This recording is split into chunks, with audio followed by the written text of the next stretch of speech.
भागवत चतुर्थस्कन्ध द्वादश अध्याय मैत्रेय उवाच। शृण विदुर कृष्ण कथा जेणे खंडिव भव व्यथा। उतान पाद ध्रुव देखि सफल कला बेनी आखि।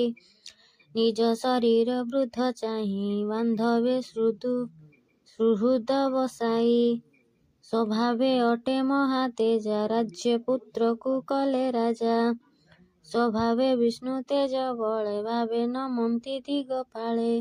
ए भूमि स्थले जेते राजा ध्रुव चरणे कले पूजा। से शिशुमार प्रजापति तार दुहिता हेमवती।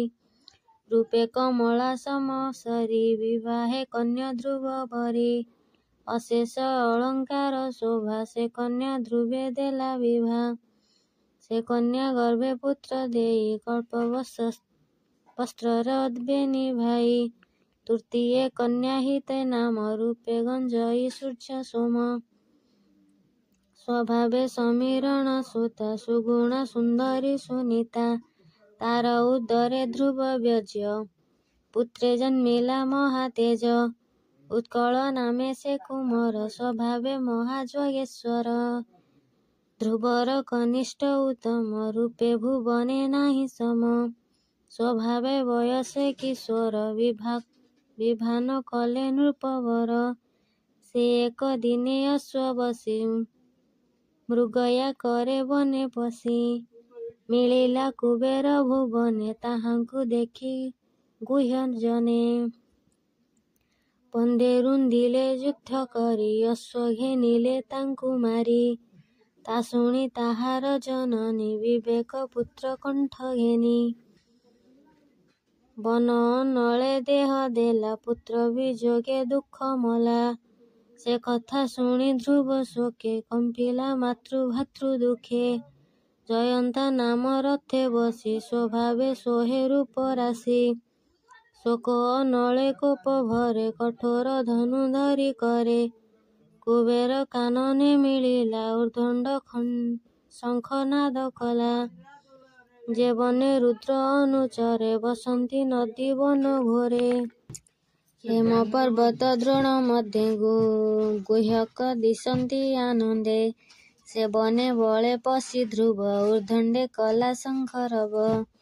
शबद पुरिला आकाशे सुह्यग गण महारोपे। धाइले नाना शस्त्र धरी चंचले कंपे वसुंधरी। गृहे करणे ध्रुव चाहि निजको दंडे गुण देई। आकर्ण पर्यन्ते टाणिन बिंधिले तिनि बाण। ध्रुवर तीक्षण बाण चले पडिला गुह्यक कपाळे। गुह्यक कंगण देखि त्रासे रहे भाजिले वन देशे। अद्भुत कर्म देखि तार विष्णुर तेजे बलियार। अहंती धन्य धन्य वाणी आनंदे देवलोक शुणी। से वाणी शुणी गुह्य गणे पुणी मिलिले घोर रणे। पाद मारन्ते अहि जेने ध्रुवଙ୍କୁ देखि कोप मने। ध्रुवर रथ आगे रुंधि द्विगुण तीक्षणे बाण बिंधि। परिंघ आयुधे वसे तो सोमेश्वर युद्धे। शक्ति रुंधि वृष्टि भूषंड बाण। बेगे बिंधिले गुरु टाण। कोपे बिंधिले अतिवृष्टे रंधि सारथि अश्वपृष्ठे। आयत त्रयोदश मिली सबदे ब्रह्मांड उछुली। बेढ़िले अति अनायत छन्नेन दिशे ध्रुव रथ।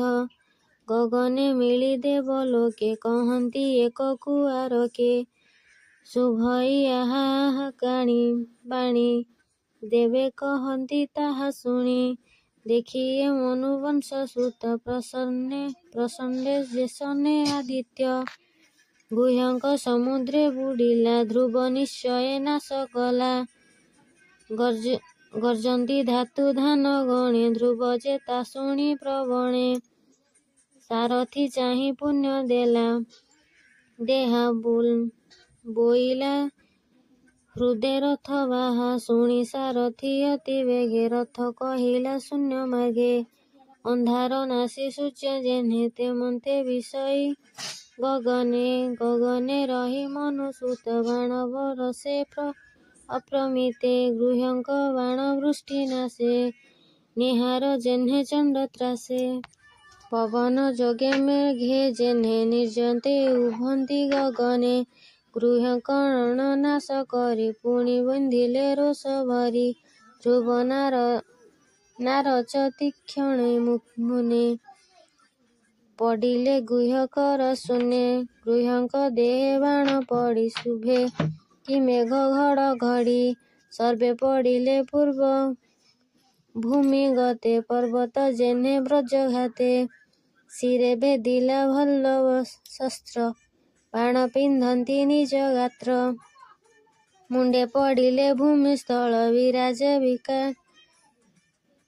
କିରଟ କୁଣ୍ଡଳ ହୃଦେ ବିରାଜେ ହେମହାର ବିରାଜେ ମୃଷ୍ଟିକ କେୟୁର ଶସ୍ତ୍ର ସମୂହେ ସଜ୍ଜ କରି ବେଗେ ଶୋଇଲେ ପ୍ରାଣହାରି ଯେବା ବଞ୍ଚିଣ ଗଲେ ରହେ ଭୟେ ଲୁଚିଲେ ଘୋର ବନେ ସିଂହର ତ୍ରାସେ ଯେହ୍ନେ ମୃଗେ ଭୟେ ପଳାନ୍ତି ଦଶ ଦିଗେ ଧ୍ରୁବ ଯେ ଦଶ ଦିଗ ଚାହିଁ ଦେଖଇ ରଣେ କେହି ନାହିଁ କହେ ସାରଥି ମୁଖ ଚାହିଁ ଏ ପୁରେ ପସରହ ବାହି ଦହନ କରିବି ଅନଳେ ଯେହା ଅଛନ୍ତି ଗୁହ୍ୟ ବଳେ ସର୍ବ ମାରିବି ଭାତୃଛଳେ ତୁଏ ରଥ କାହା ବଳେ ଏମନ୍ତ ଧ୍ରୁବ ବାକ୍ୟ ଶୁଣି ସାରଥି କହେ ମନ ଶୁଣି ଗୃହ୍ୟର ମାୟାର ପ୍ରମାଣେ ଏମନ୍ତ ଘୋର ନାଦେ ଶୁଣେ ପ୍ରଳୟ କାଳେ ସିନ୍ଧୁ ଯେହ୍ନେ ଲହରୀ ଉଛୁଳେ ଗଗନେ ପୁଣି ଦେଖଇ ଚାରି ଦିଗେ ଧୂଳି ଉଡ଼ଇ ଶୂନ୍ୟ ମାର୍ଗେ ତକ୍ଷଣେ ଘୋର ନାଦ କରି ମେଘ ସମୂହେ ଶୂନ୍ୟ ପୁରୀ ବିଜୁଳି ପ୍ରାୟ ବର୍ଣ୍ଣ ଦିଶେ ବଜ୍ର ସହ ଶବଦ ସଙ୍ଗେ ମିଶେ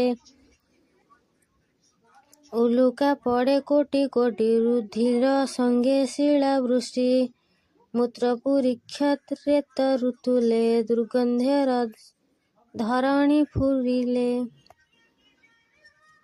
ଗନ୍ଧବ ପଡ଼ିଲେ ଆକାଶୁ ଦଶେ ପୁରିଲେ ଘୋର ପାଶୁ ନିର୍ଘାତ ଗଗନୁ ପଡ଼ନ୍ତି ଗଦା ପରିଘ ପଡ଼ି ପନ୍ଥି